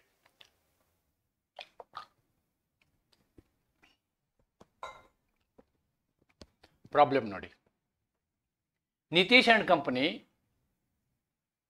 are manufacturing salt from sea water on the coast of Ratnagiri in Maharashtra. They have employed 30 workers to collect the salt, pack it and load it onto trucks. Inspector of Factories prosecutes the director for not maintaining register of workers as required under the Factories Act. Nitish and co contend that they are not factory under the definition of Factory Act. This is interpretation of Factory Act and definition of factory. Okay, Nitish ಮತ್ತು ಕಂಪನಿಯವರು ಮಹಾರಾಷ್ಟ್ರದ ರತ್ನಗಿರಿ ಸಮುದ್ರದ ತೀರದಲ್ಲಿ ಉಪ್ಪು ತಯಾರಿಕಾ ಘಟಕವನ್ನು ನಡೆಸುತ್ತಿದ್ದಾರೆ. ಉಪ್ಪನ್ನು ಸೇಕರಿಸಿ ಚೀಲಗಳಲ್ಲಿ ತುಂಬಿಸಿ ಲಾರಿಗಳಿಗೆ ಏರಿಸಲು 30 ಮಂದಿಯನ್ನು ಕೆಲಸಕ್ಕೆ ಇಟ್ಟುಕೊಂಡಿದ್ದಾರೆ. ಕಾರ್ಖಾನೆಗಳ ಅಧಿನಿಯಮ 1948 ಪ್ರಕಾರ ಕಾರ್ಮಿಕರ ನೋಂದಣಿ ಪುಸ್ತಕವಿಲ್ಲವೆಂದು, ಅಂದರೆ ಮಸ್ಟರ್ ರೋಲ್ ಅಂತಾರೆ ಅದಕ್ಕೆ, ಕಂಪನಿಯ ವಿರುದ್ಧ ಕ್ರಿಮಿನಲ್ ದಾವೆ ಹೂಡುತ್ತಾರೆ. ಕಾರ್ಖಾನೆಗಳ ಅಧಿನಿಯಮ 1988 ಪ್ರಕಾರ ತಮ್ಮ ಕಂಪನಿಯು ಕಾರ್ಖಾನೆಯಲ್ಲವೆಂದು ಕಂಪನಿಯು ವಾದಿಸುತ್ತದೆ ನಿರ್ಧರಿಸಿ ಅಂತ. ಇದು ಏನು ನಿಮಗೆ ಸಮಸ್ಯೆ ನೋಡಿ.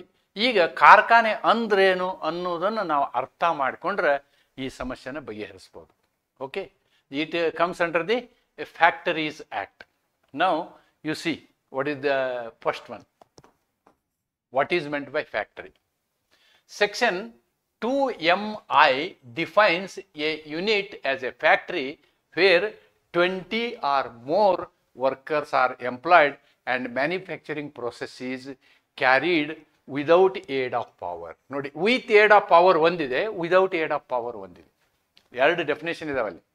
ವಿದೌಟ್ ಏಡ್ ಆಫ್ ಪ್ರಾಬ್ಲಮ್ ಅಂದರೆ ಏನು, with aid of power.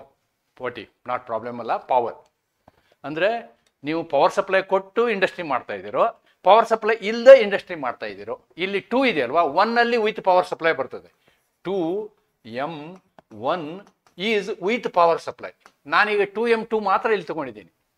Section 2KI explains the manufacturing process. ಅಂದರೆ ಫ್ಯಾಕ್ಟ್ರಿ ಅನ್ಲಿಕ್ಕೆ ಮ್ಯಾನುಫ್ಯಾಕ್ಚರಿಂಗ್ ಪ್ರೊಸೆಸ್ ಇರಬೇಕು. ಮ್ಯಾನುಫ್ಯಾಕ್ಚರಿಂಗ್ ಪ್ರೊಸೆಸ್ ಅಂದರೆ ಏನು ಅನ್ನೋದನ್ನು ನಾವು 2KI ನಲ್ಲಿ ಹೇಳ್ತೀವಿ. We are talking this in 2KI. ನೋಡಿ 2KI ಏನು ಹೇಳುತ್ತೆ, ಯಾವುದಕ್ಕೆ ಮ್ಯಾನುಫ್ಯಾಕ್ಚರಿಂಗ್ ಪ್ರೊಸೆಸ್ ಅಂತೀವಿ ಅನ್ನೋದನ್ನು ಹೇಳ್ತೀವಿ. Process includes extracting, processing natural substances, loading, packing et cetera. ಇವೆಲ್ಲವನ್ನು ನೋಡಿ, ಉಪ್ಪಿನ ಕಾರ್ಖಾನೆ ಅಂದರೆ ಉಪ್ಪು ತೆಗಿತೀವಲ್ಲ ಸಮುದ್ರದಿಂದ, ಆ ಪ್ರೊಸೆಸ್ ಇದಕ್ಕೆ ಅನ್ವಯಿಸ್ತದೆ. Salt extraction involve. ಹಾಗಿದ್ರೆ ಉಪ್ಪು ತೆಗೆಯುವಂತಹ ಪ್ರಕ್ರಿಯೆಯಲ್ಲಿ ಏನೇನು ನಡೆಯುತ್ತೆ ಅನ್ನೋದನ್ನು ನೋಡೋಣ. Salt extraction involves evaporation of C water. C water ನೀವೇನು ಮಾಡ್ತೀರಿ, ಇವಾಪರೇಷನ್ ಮಾಡ್ತೀರಿ. ಅವಾಗ ಏನಾಗುತ್ತೆ, ಕ್ರಿಸ್ಟಲೈಸೇಷನ್ ಆಗುತ್ತೆ. ನೀರೆಲ್ಲ ಬಿಸಿಲಿಗೆ ಆವಿಯಾಗಿ ಹೋದ ನಂತರ ಕೆಳಗೇನಾಗುತ್ತೆ, ಉಪ್ಪಿನ ಅಂಶ ಉಳ್ಕೊಳ್ತದೆ, ಕ್ರಿಸ್ಟಲ್ ಆಗಿ. ಕ್ರಿಸ್ಟಲೈಸೇಷನ್ ನಡೆಯುತ್ತೆ. ಡ್ರೈಯಿಂಗ್, ಒಣಗಿಸೋ ಕ್ರಿಯೆ ನಡೆಯುತ್ತೆ. ಕಲೆಕ್ಟಿಂಗ್, ಅದನ್ನೆಲ್ಲ ತಗೊಳ್ಳುವಂಥ ಕ್ರಿಯೆ ನಡೆಯುತ್ತೆ. Loading salt and thus alters the physical structure and hence falls under factory. ನೋಡಿ, ಈ ಏನು ಯಾವುದು ಮ್ಯಾನುಫ್ಯಾಕ್ಚರಿಂಗ್ ಪ್ರೊಸೆಸ್ ಅನ್ನೋದಕ್ಕೆ ಇದು ಮ್ಯಾಚ್ ಆಗುತ್ತೆ. This gets matched, this get, therefore it is a factory. ಇವರು ನನ್ನ ಫ್ಯಾಕ್ಟ್ರಿ ಅಲ್ಲ ಅಂತ ಹೇಳೋದು ತಪ್ಪು. We have to say that it comes under the concept of factory ಅನ್ನೋದನ್ನು ನಾವೆಲ್ಲಿ ತಿಳ್ಕೋಬೇಕು. Concept of factory. Therefore under the factories act, see under the, this is the definition of factory. Factory act 1940. Factory act 1948ನ section 2M2. ಹೀಗೆ 2M, 2KI 3. Okay. Therefore, number 4, I can write number 4 like this. 4. Hence, Natesh and Co. is a factory. Natesh and Co. work falls under factory. Falls under definition of factory. Definition of factory ಅನ್ನೋದನ್ನು ನಾವು ಹೇಳಬೇಕು. ಈ ಕಲಮು 2M2 ಪ್ರಕಾರ 20ಕ್ಕಿಂತ ಹೆಚ್ಚು ಜನರು ಒಂದು ವಿದ್ಯುತ್ ಇಲ್ಲದೆ ಕೆಲಸ ಮಾಡುವಂತಹ ಒಂದು ಘಟಕವನ್ನು ಫ್ಯಾಕ್ಟ್ರಿ ಅಂತ ಹೇಳ್ಬೋದು ಅಂತ ಹೇಳ್ತಾರೆ. ಆಮೇಲೆ ಅಲ್ಲಿ ಏನಾಗಬೇಕು, ಕೈಗಾರಿಕಾ ಉತ್ಪನ್ನ ತಯಾರಾಗಬೇಕು. ಆ ಉತ್ಪನ್ನ ತಯಾರಾಗುವುದನ್ನು 2KI ನಲ್ಲಿ ಹೇಳಲಾಗಿದೆ. ಆ ಹೇಳಿರುವ ಪ್ರಕಾರ ಇಲ್ಲಿ ಉಪ್ಪು ತೆಗೆಯುವುದು ಕೂಡ ಒಂದು ಕೈಗಾರಿಕೆ ವ್ಯಾಪ್ತಿಯಲ್ಲಿ ಬರುತ್ತದೆ. ಆದ್ದರಿಂದ ನಟೇಶ್ ಅವರ ಕಂಪನಿಯು ಕೈಗಾರಿಕೆ ಅಲ್ಲ ಎಂದು ಹೇಳುವುದು ತಪ್ಪು. ಕೈಗಾರಿಕೆಯು ಅಲ್ಲ ಎಂದು ಹೇಳುವುದು ತಪ್ಪು. ಅವರು ಕೈಗಾರಿಕೆ ಅಡಿಯಲ್ಲಿ ಅಥವಾ ಫ್ಯಾಕ್ಟರಿ ಅಡಿಯಲ್ಲಿ ಬರ್ತಾರೆ ಅಂತ ಹೇಳ್ಬೋದು. ಅದಕ್ಕೆ ಸಂಬಂಧಪಟ್ಟಂತಹ ಒಂದು ಕೇಸ್ ಲಾ ಇದೆ. ಇಲ್ಲಿ ಕೇಸ್ ಲಾ ಬೇಕಂದ್ರೆ ಬರಿಬೋದು ನೀವು. Ardeshir Bhiwandiwala versus state of Bombay 1961. ಏನು ಹೇಳ್ತಿಲ್ಲ, factory in the contest of salt extraction under the factories act. ನೋಡಿ, is a landmark. The supreme court clarified that premises in the definition includes open land and that salt extraction from sea water, even when aided by natural forces, constitutes manufacturing process. ಏನು ಇದಕ್ಕೆ ಸಂಬಂಧಪಟ್ಟಿರುವಂಥ problem ಇದು. ಈ ಕೇಸನ್ನು ಸಂಬಂಧಪಟ್ಟಂಥ ಪ್ರಾಬ್ಲಮೇ ಇದು ಅನ್ನೋದನ್ನು. So this case is very important. You can write this case, remember this and write. Straight away ಇದೇ ಪ್ರಾಬ್ಲಮ್ಗೆ ಸಂಬಂಧಪಟ್ಟಿರುವಂಥ ಪ್ರಕರಣ ಇದು ಅನ್ನೋದನ್ನು ತಾವು ಗಮನಿಸಬೇಕು. So this is what about the problem number which I have discussed. How many problems I have discussed? 2.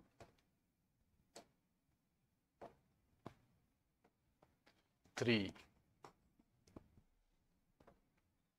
This is 4. Then this is 5. This is the 5th problem I have discussed. 5. Yes, 6. This is the 6th problem. This is about a strike. This is about a strike. In industry, I have told you, there is a legal strike, there is a illegal strike. Legal strike is permitted, illegal strike is not permitted. Illi nodi, RMT and co-workman after reporting to duties without the permission of the employer, leave the place of working to attend the funeral ceremony of ex-employee. The employer treats this act of workman as illegal strike. Decide. Here, without permission is the very important word. Without permission. Nodi. RMT ಕಂಪನಿಯ ಕಾರ್ಮಿಕರು ಕೆಲಸಕ್ಕೆ ಹಾಜರಾದ ತಕ್ಷಣ ಮಾಲೀಕರ ಅನುಮತಿ ಪಡೆಯದೆ ಹಿಂದಿನ ನೌಕರರೊಬ್ಬರ ಅಂತ್ಯ ಸಂಸ್ಕಾರದಲ್ಲಿ ಭಾಗಿಯಾಗಲು ಕೆಲಸ ಮಾಡುವ ಸ್ಥಳದಿಂದ ಹೋಗುತ್ತಾರೆ. ಮಾಲಕನು ಕಾರ್ಮಿಕರ ಈ ನಡವಳಿಕೆಯನ್ನು ಕಾನೂನು ಬಾಹಿರ ಮುಷ್ಕರ ಎಂದು ಹೇಳುತ್ತಾನೆ. This is the issue. ನೋಡಿ, ಈ ಪ್ರಾಬ್ಲಮ್ ಅನ್ನು ನೋಡಿದ ಕೂಡಲೇ ನಾವು ನಮ್ಮ ಹಿಂದೂ ಸಮಾಜದ ಕಟ್ಟಳಿ, ಏನ್ರಿ ಪಾಪ ಅವರು ತೀರಿ ಹೋಗ್ಯಾರ, ಅಲ್ಲಿ ಹೋಗೋದು ಬೇಡವಾ ಅನ್ನುವಂಥ ಒಂದು ಭಾವನೆ ಇರ್ತದೆ. ಆದರೆ ನಮ್ಮ ಕಾನೂನು ಅದನ್ನು ಹೇಳಲ್ಲ. ಕಾನೂನು ಮುಷ್ಕರ ಅಂದ್ರೆ ಏನು ಅನ್ನೋದನ್ನು ನಿಖರವಾಗಿ ಹೇಳಿದೆ. ಇದು ಮುಷ್ಕರದ ಅಡಿಯಲ್ಲಿ ಬರುತ್ತೋ ಇಲ್ವೋ ಅನ್ನೋದನ್ನು ನಾವು ಅನಲೈಸ್ ಮಾಡಬೇಕಿಲ್ಲಿ. ಅದಕ್ಕೆ ಸ್ಟ್ರೈಕ್ ಅಂದ್ರೆ ಏನು ಅನ್ನೋದನ್ನು ನಾವು ಮೊದಲು ನೋಡಬೇಕು. ಇಂಡಸ್ಟ್ರಿಯಲ್ ಡಿಸ್ಪ್ಯೂಟ್ ಆ್ಯಕ್ಟ್ನಲ್ಲಿ ಏನಾಗಿದೆ ಅಂದರೆ ಸೆಕ್ಷನ್ 2Q ನಲ್ಲಿ ನಾವು ಬರೆದಿದ್ದೀವಿ. We have made a definition of strike. ಮುಷ್ಕರ ಎಂದರೇನು? ಮುಷ್ಕರ means a cessation of work. ಅಂದ್ರೆ ಕೆಲಸವನ್ನು ನಿಲ್ಲಿಸಿ ಬಿಡುವುದು ಮುಷ್ಕರ. By a body of persons, ಒಬ್ಬರಿಂದ ಅಲ್ಲ, ಸುಮಾರು ಜನ ಸೇರಿಕೊಂಡು, body of persons employed in any industry in combination or a concerted refusal. ನೋಡಿ, ಎಲ್ಲರೂ ಸೇರಿಕೊಂಡು ಒಪ್ಕೊಂಡು ನಾವು ಮಾಡೋದಿಲ್ಲ ಕೆಲಸ ಅಂತ ಹೇಳುವಂಥದ್ದು ಇದೆಯಲ್ಲ, ಇದಕ್ಕೆ ನಾವೇನಂತೀವಿ? ಮುಷ್ಕರ ಅಂತ ಹೇಳ್ತೀವಿ. To continue to work or to accept employment as per section 2Q of the industrial dispute act. Refusal to continue, ಬರೀ ಕಂಟಿನ್ಯೂ ಅಲ್ಲ, ಕೆಲಸ ನಾವು ಮಾಡೋದಿಲ್ಲ ಅಂಥೇಳಿ ಮಾಡೋದಿಲ್ಲ ಅನ್ನುವಂಥ ಒಂದು ಪ್ರಕ್ರಿಯೆಯನ್ನು ಮುಂದುವರಿಸೋದು. That is what is called as a strike. If all workers collectively remain absent, it is strike. If all workers collectively remain absent, even to attend a funeral, it amounts to strike because, this is point number 1, this is our analysis point number 2, because ingredients of strikes are there in that. What are ingredients? There is a concerted action. Ella seri avaru nirnaya ತಗೊಂಡಿದ್ದಾರೆ. It leads to stoppage of work. ನೋಡಿ, ಇಲ್ಲಿ ಕೆಲಸ ನಿಲ್ಲಿಸ್ತಾರೆ, cessation of work. Okay, concerted, ಇದು cover ಆಗಿದೆ. Then cessation of work, ಇದು cover ಆಗಿದೆ. 2 ingredients cover ಆಗಿದೆ. And the third important is without notice. ನೀವು ಸ್ಟ್ರೈಕ್ ಮಾಡಬೇಕು ಅಂದ್ರೆ ಏನು ಮಾಡ್ಬೇಕು? ನೀವು 60 days ನೋಟಿಸ್ ಕೊಡಬೇಕು.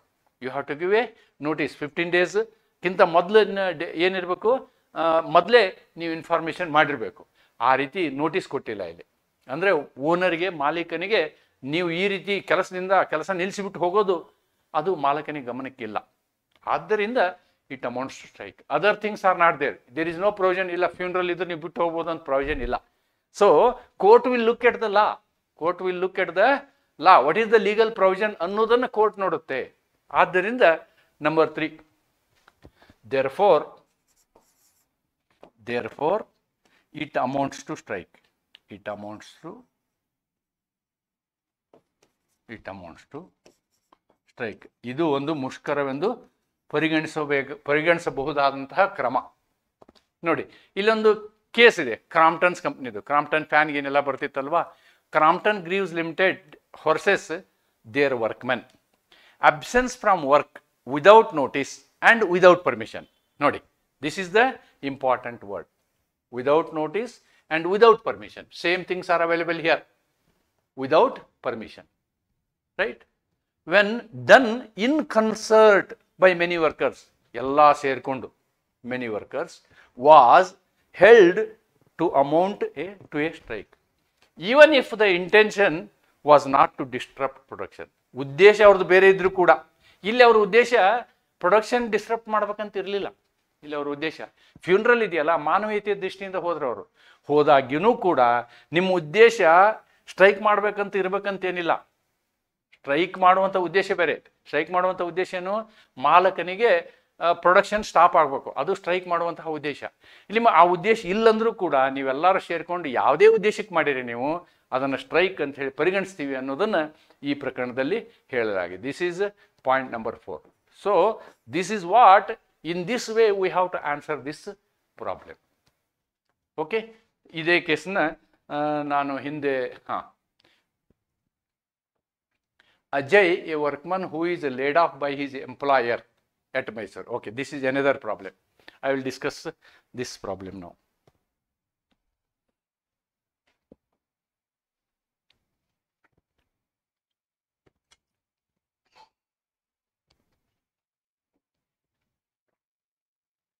Problem number 6 complete. Now I am discussing problem number 7. Ajay, a workman who is laid off by his employer at Mysore, refused to accept alternative employment in another established belonging to the same employer situated in Bangalore. Ajay desires to claim layoff compensation. Yes, he can. Answer is yes. ಹೇಗೆ ಅನ್ನೋದನ್ನು ಇಲ್ಲಿ ಹೇಳಿದ್ದೀನಿ ನಾನು. Alternative work ನೀವು ಕೊಡಬೇಕು ಅಂತಂದ್ರೆ ನೀವು 5 mile ಒಳಗಡೆ ಇರುವಂಥ ಜಾಗದಲ್ಲಿ ಕೊಡಬೇಕು. ಅಂದ್ರೆ alternative work is permitted, otherwise no. So this section will apply. Industrial dispute act 1948ನ 25E1 ಇವರಿಗೆ ಅಪ್ಲೈ ಆಗುತ್ತೆ. ಏನು? According to this provision the alternative location may be within 5 miles radius of his work place. Hence Ajay is eligible to claim lay off compensation. That's it. ಇಲ್ಲಿ ಅವರು ಕೊಡೋದಿಲ್ಲ, ಅವನು refuse ಮಾಡ್ಬೋದು. ಬೆಂಗಳೂರು ಮೈಸೂರು ಮಧ್ಯೆ ಅರೌಂಡ್ 150 ಕಿಲೋಮೀಟರ್ಸ್ ಇದೆ. ಸೊ 5 ಮೈಲ್ಗಿಂತ ಜಾಸ್ತಿ ಇದೆ. 5 ಮೈಲ್ಗಿಂತ ಜಾಸ್ತಿ ಇರೋದ್ರಿಂದ ಅವ್ನು ಲೇ ಆಫ್ ಕಾಂಪೆನ್ಸೇಷನ್ ಕೇಳಲಿಕ್ಕೆ ಅವನು ಎಲಿಜಿಬಲ್ ಇದ್ದಾನೆ ಅನ್ನೋದನ್ನು ನೀವಿಲ್ಲಿ ಇಂಡಸ್ಟ್ರಿಯಲ್ ಡಿಸ್ಪ್ಯೂಟ್ ಆ್ಯಕ್ಟ್ ಪ್ರಕಾರ ಎಕ್ಸ್ಪ್ಲೈನ್ ಮಾಡ್ಬೋದು. Yes, Sonu and co directed its workers not to report for 15 days due to electricity shortage. Repeat problem. ಇದನ್ನು ನಾನು ನಿಮಗೆ ಹಿಂದೆ ಆನ್ಸರ್ ಮಾಡಿದ್ದೀನಿ. Somu and company refuse to pay decide. Next, workers of a registered trade union declared illegal strike. Due to illegal strike, employer sustained loss. Employer filed a suit against the trade union for recovery of compensation. Will he succeed? Very interesting problem. This is, I am solving the 8th problem. Okay. Workers of a registered trade union. Here trade union is registered, but the strike what they have done is illegal. When there is a illegal strike, there is a action. ನೆನ್ಪಿಟ್ಕೊಳ್ಳಿ, legal ಸ್ಟ್ರೈಕಿಗೆ action ಇಲ್ಲ. illegal striking there is a action if the loss is there. Why? In the Contract Act, if anybody causes loss, right, then he is liable to be compensator. He has to compensate for whom he is making the loss. That is the concept of contract law and tort law ಅನ್ನೋದನ್ನು ನಾವಿಲ್ಲಿ ನೋಡಬೇಕು. Now I have made the answer for this question in this way. Number 1, the first responsibility on the owner is to prove that the strike is illegal. First, even claim ಮಾಡ್ಬೇಕಂದ್ರೆ ಏನು ಮಾಡಬೇಕು? He has to prove that the ಇಲ್ಲಿ problem ಅಲ್ಲಿ illegal ಅಂತ ಕೊಟ್ಟಿರೋದ್ರಿಂದ there is no issue, but it is his duty to prove. If the employer proves that the strike is illegal, then the trade union is liable, as the strike is illegal and the employer has suffered a loss. This is my observation. Nodi, an employer can claim compensation from the trade union for illegal strike, but it has certain difficulties. What are the difficulties? The strike must be declared as illegal. ಆ ಸ್ಟ್ರೈಕ್ನ illegal ಅಂತ declare ಆಗಬೇಕು. The union must have ಯೂನಿಯನ್ಗೆ ಅದಕ್ಕೆ ಕಾರಣ ಆಗಿರಬೇಕು. ಯೂನಿಯನ್ನಿಂದನೇ strike ಆಗಿರಬೇಕು. Union ಅದಕ್ಕೆ ಏನು ಪ್ರೋತ್ಸಾಹ ಕೊಟ್ಟಿರಬೇಕು. ಯೂನಿಯನ್ ಡಿಕ್ಲೇರ್ ಮಾಡಿರ್ಬೇಕು, ನೋಟಿಸ್ ಕೊಟ್ಟಿರಬೇಕು. ಆಮೇಲೆ ಅದಕ್ಕೆ ದುಡ್ಡು ಖರ್ಚು ಮಾಡಿರಬೇಕು. Employer must show actual economic loss, ನಿಜವಾಗಿಯೂ ಏನು ಲಾಸ್ ಆಗಿದೆ ಅನ್ನೋದನ್ನು ಹೇಳಬೇಕು. ಈ ಮೂರು ಕಂಡೀಷನ್ ಫುಲ್ಫಿಲ್ ಆದರೆ then he is eligible to claim the loss. ಆದರೆ ಈ ನಮ್ಮ ಇಂಡಸ್ಟ್ರಿಯಲ್ ಡಿಸ್ಪ್ಯೂಟ್ ಆ್ಯಕ್ಟ್ನಲ್ಲಿ ಲಾಸ್ ಕ್ಲೇಮ್ ಮಾಡೋದ್ರ ಬಗ್ಗೆ ಯಾವುದೂ ಸೆಕ್ಷನ್ ಇಲ್ಲ. There is no section. There is no specific section in the Industrial Dispute Act to claim losses. But as a general law, on tort law, we can claim the loss. On tort law, loss can be claimed. What is the tort? The concept of tort is UB jus EB remedium. ಆ class ಮೇಲೆ ನಾವು ಕೇಳ್ಬೋದು. ಇಲ್ಲಿ ಮಾಲಕನಿಗೆ there is a justice. He has got a right. ಅವನು employment ಜೊತೆ ಅವ್ರು ಒಪ್ಪಂದ ಮಾಡ್ಕೊಂಡಿರ್ತಾನೆ, employment contract, ಅದನ್ನ ಬ್ರೀಚ್ ಮಾಡಿರ್ತಾರೆ ಅವರು. ಆದ್ದರಿಂದ ಲಾಸ್ನ ಕ್ಲೇಮ್ ಮಾಡಲಿಕ್ಕೆ ಆಗುತ್ತೆ ಅಂತಕ್ಕಂಥದ್ದನ್ನು ನೋಡ್ಬೋದು. ಅದಕ್ಕೆ ಸಂಬಂಧಪಟ್ಟಂತಹ so this you can make it as point number 1. These are not 1, 2, 3. Point number 1, point number 2, point number 3 and case law number 4. You can write this case law. What is the case law? What it says? Rohtas Industries Limited versus Rohtas Industries Staff Union. Supreme Court case held. An employer can file a civil suit for compensation against the trade union for losses arising from an illegal strike if the union actively participated or instigated it. ಅದನ್ನು responsible ಮಾಡಿ ನೀವು loss ಕೇಳ್ಬೋದು ಅನ್ನೋದನ್ನು ಅದನ್ನು ಮೇಲೆ explain ಮಾಡಿದ್ದೇನೆ, ಈ ಪ್ರಕರಣದಲ್ಲಿ ಹೇಳಲಾಗಿದೆ ಅನ್ನೋದನ್ನು ನೀವು ತಿಳ್ಕೋಬೇಕು. This is my 8th problem analysis. Then 9th problem. This is about Trade Union Act. This talks about Trade Union Act. The registrar of a trade union cancels a certificate of registration for the reason that it was obtained by fraud. Nodi, in the law there is no ground provision for fraud. The trade union wants to challenge the cancellation. No, they cannot challenge. Any fraud is fraud only. ಕಾರ್ಮಿಕ ಸಂಘಗಳ ನೋಂದಣಾ ಅಧಿಕಾರಿಯು ಒಂದು ಕಾರ್ಮಿಕ ಸಂಘದ ಪ್ರಮಾಣ ಪತ್ರ ಮೋಸದಿಂದ ಪಡೆದಿದ್ದರೆಂದು, ಮೋಸ ಅಲ್ಲ ಅಂತ ಹೇಳಿ ಪ್ರೂವ್ ಮಾಡಬೇಕು, ಅಂದಾಗ ಮಾತ್ರ ಈ ಯೂನಿಯನ್ಗೆ ಚಾನ್ಸ್ ಇದೆ. ಅದನ್ನು ರದ್ದುಪಡಿಸುತ್ತಾರೆ. ಕಾರ್ಮಿಕ ಸಂಘವು ಈ ನಿರ್ಣಯವನ್ನು ಪ್ರಶ್ನಿಸುತ್ತದೆ. ಕಾರ್ಮಿಕ ಸಂಘಕ್ಕೆ ಸಲಹೆ ನೀಡಿರಿ. ಕಾರ್ಮಿಕ ಸಂಘ ಏನು ಪ್ರೂವ್ ಮಾಡಬೇಕು ಅಂತಂದ್ರೆ, ಈ ರಿಜಿಸ್ಟ್ರಾರ್ ಮಾಡಿರುವಂತಹ ಒಂದು ಕೆಲಸ ಇದೆಯಲ್ಲ, ಇದು ದುರುದ್ದೇಶದಿಂದ ಮಾಡಿದ್ದು, ನಾವು ಫ್ರಾಡ್ ಮಾಡಿಲ್ಲ ಅಂತ ಪ್ರೂವ್ ಮಾಡಬೇಕು. They have to prove they are clean, they are not fraudulent, ನಾವು ಮೋಸಗಾರರಲ್ಲ ಅನ್ನೋದನ್ನು ಯೂನಿಯನ್ ಪ್ರೂವ್ ಮಾಡಿದರೆ ಅವ್ರಿಗೆ ಚಾನ್ಸ್ ಇದೆ. Otherwise there is no chance. Right, now let us study. The registrar has a power under section 10 of the trade union act to cancel if fraud is proved. ನೋಡಿ, ಅದು ಮೋಸದಿಂದ registration ಮಾಡ್ಕೊಂಡಿದ್ದಾರೆ ಅಂತ prove ಆದರೆ ಆವಾಗ ಇವರಿಗೆ ರಿಜಿಸ್ಟ್ರಾರಿಗೆ ಪವರ್ ಇದೆ. So his action is legal. Principle of ಪ್ರವರ್ಸ್ ಆಮ್ನಿಯಾ ವಿಶಿಯೇಟ್. ನೋಡಿ, this is the principle about fraud. Fraud vitiates everything. ಒಮ್ಮೆ ಮೋಸ ಅಂದರೆ ಮುಗಿದೋಯ್ತು, ಕಾನೂನು ಅದನ್ನು ಒಪ್ಪೋದಿಲ್ಲ. Fraud vitiates all legal actions including registration. Trade union must prove that the action of the register is of malified intention. Nodi, this is one provision. ನೀವು ಇದನ್ನು optional, ಇದನ್ನು ಬರೀಬೇಕಂತೇನಿಲ್ಲ. This is very important.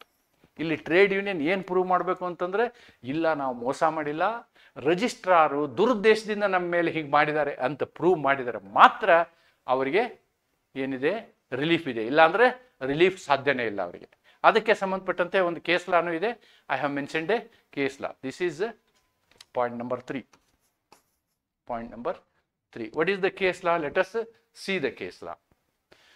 All India Bank Employees Association versus National Industrial Tribunal.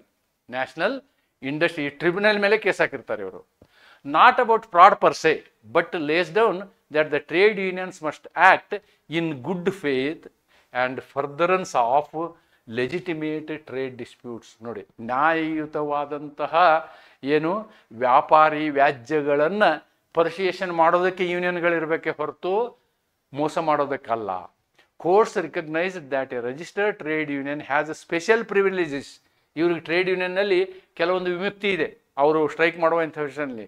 Those should not be misused. Those should not be misused. In this case misuse has been done. In this case, misuse has been done. Therefore, any misuse, any fraud. Misuse is nothing but another name for fraud. ಮೋಸಕ್ಕೆ ಅವಕಾಶ ಇಲ್ಲ. ಆದ್ದರಿಂದ ಅವ್ರ registration cancel ಮಾಡಿರೋದು ಸರಿ ಇದೆ ಅಂತಕ್ಕಂಥದ್ದನ್ನು ನೀವಿಲ್ಲಿ ನೋಡ್ಬೋದು. ಈಗ ನಾನು ರಿಪೀಟ್ ಆದ ಪ್ರಾಬ್ಲಮ್ಗಳನ್ನ ಒಂದೊಂದಾಗಿ ನಿಮ್ಮ ಗಮನಕ್ಕೆ ತರ್ತೀನಿ. ಯಾಕಂದ್ರೆ ನೋಡಿ, ಸೋಮೋ and company directed the workers to report 15 days lay off. ಈ ಪ್ರಾಬ್ಲಮನ್ನು ಮಾಡಿದ್ದೀನಿ ನಾನು. ನೆಕ್ಸ್ಟ್,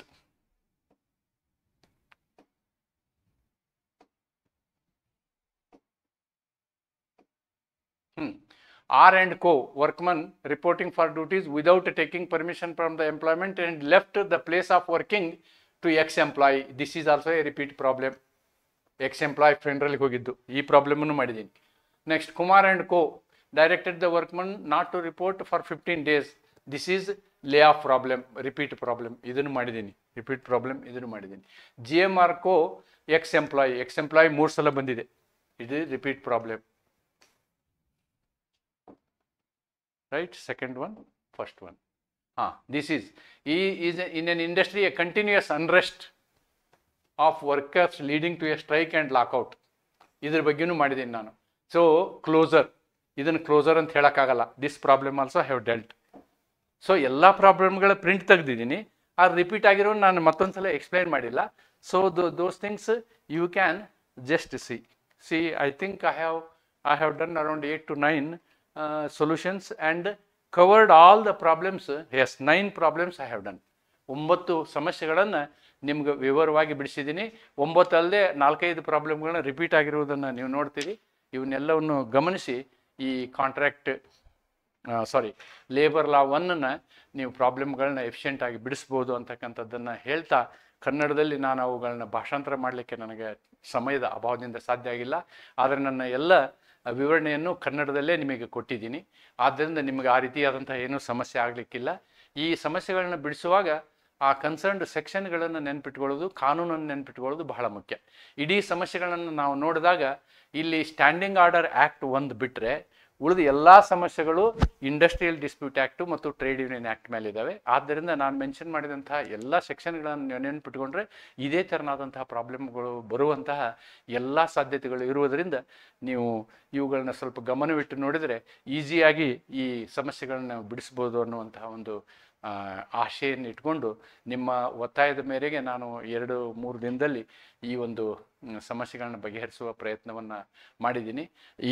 ಇದರ ಜೊತೆಗೆ ನನಗೆ ಸಮಯ ಸಿಕ್ಕರೆ ಇನ್ನೊಂದು 2 ದಿನದಲ್ಲಿ ಮೋಸ್ಟ್ಲಿ ಈ ಮೊಹಮ್ಮಡನ್ ಲಾದ ಮೇಲಿನ ಪ್ರಾಬ್ಲಮ್ಗಳನ್ನ ನಿಮ್ಮ ಮುಂದೆ ತರಲಿಕ್ಕಾದರೆ ಪ್ರಯತ್ನ ಮಾಡ್ತೀನಿ. ಅದನ್ನು ನಾನು ಕಮ್ಯುನಿಟಿನಲ್ಲಿ ನಿಮ್ಗೆ ನೋಟಿಫೈ ಮಾಡ್ತೀನಿ ನಾನು ಪ್ರಿಪೇರ್ ಆಗಿದ್ದೀನಿ ಅಂತಂದ್ರೆ. ನಾನು ಬೇರೆ ನನಗೆ ಜವಾಬ್ದಾರಿಗಳಿದ್ದಾವೆ.